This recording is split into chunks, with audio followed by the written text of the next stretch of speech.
السلام علیکم ورحمۃ اللہ وبرکاتہ۔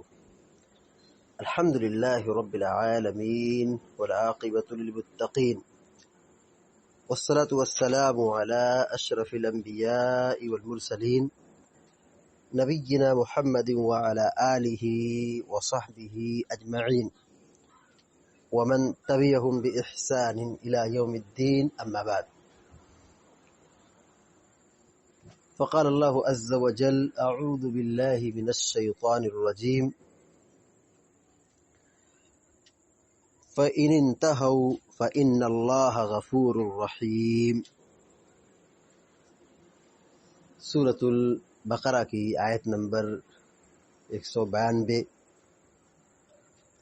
ابھی آپ کے سامنے تلاوت کی گئی ہے۔ اللہ تبارک و تعالیٰ فرماتا ہے: فَإِنِ انْتَهَوْا فَإِنَّ اللَّهَ غَفُورٌ رَحِيمٌ۔ اگر یہ لوگ باز آ جائیں،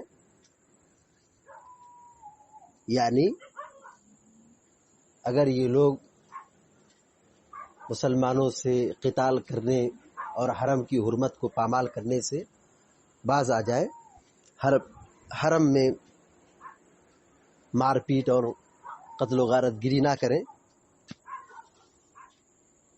فَإِنَّ اللَّهَ غَفُورٌ رَحِيمٌ، تو یقیناً اللہ تبارک و تعالی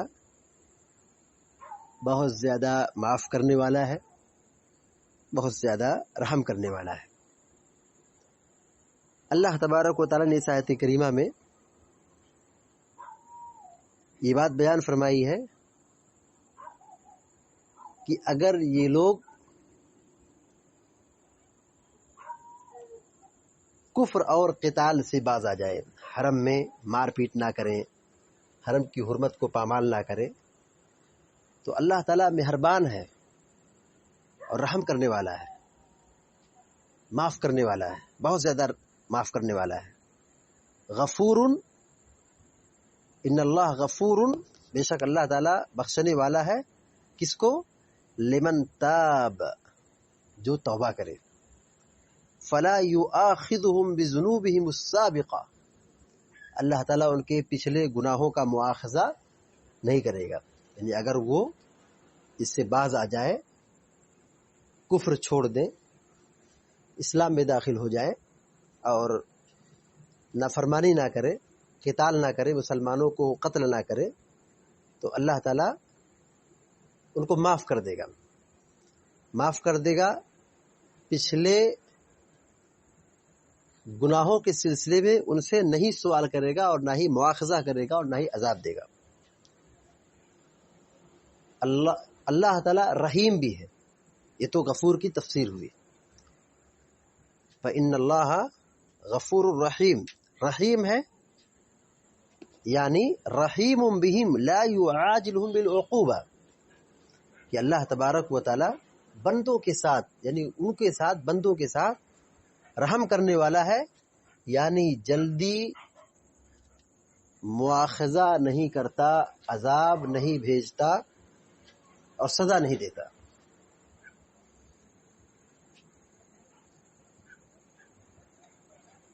حافظ ابن کثیر رحمۃ اللہ علیہ اس آیت کی تفسیر بھی لکھتے ہیں: فَإِنِ انْتَهَوْا فَإِنَّ اللَّهَ غَفُورٌ رَحِيمٌ، اے فَإِن تَرَكُوا الْقِتَالَ فِي الْحَرَمِ وَأَنَابُوا إِلَى الْإِسْلَامِ وَالتَّوْبَةِ،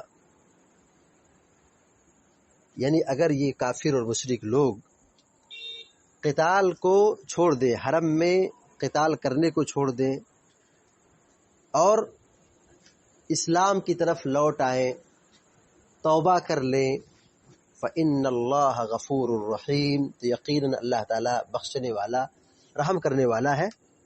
کیا مطلب ہے غفور الرحیم کا؟ یغفر ذنوبہم، اللہ تعالیٰ ان کے تمام گناہوں کو معاف کر دے گا، اللہ تبارک و تعالیٰ ان کے تمام گناہوں کو بخش دے گا۔ وَلَوْ كَانُوا قَدْ قَتَلُوا الْمُسْلِمِينَ فِي حَرَمِ اللَّهِ، گرچہ ان لوگوں نے بہت سارے مسلمانوں کا قتل کیا ہے حرم کے اندر، اللہ کے حرم کے اندر، یعنی مسجد حرام کے اندر، حرم کے اندر حرم کی حرمت کو پامال کیا ہے، پھر بھی اللہ تعالیٰ ان کو معاف کر دے گا. کیوں معاف کر دے گا؟ فَإِنَّهُ تَعَالَى لَا يَتَعَاظَمُهُ ذَنْبٌ أَن يَغْفِرَهُ لِمَنْ تَابَ مِنْهُ إِلَيْهِ. کیونکہ اللہ تبارک و تعالیٰ کی شان یہ ایسی ہے کہ بندہ اس سے معافی مانگے، توبہ کرے، تو کوئی ایسا بڑا گناہ ہے ہی نہیں دنیا کے اندر کہ اللہ تعالیٰ اس کو معاف نہ کر دے، بشرطے کہ بندہ اللہ تعالیٰ سے معافی مانگ لے.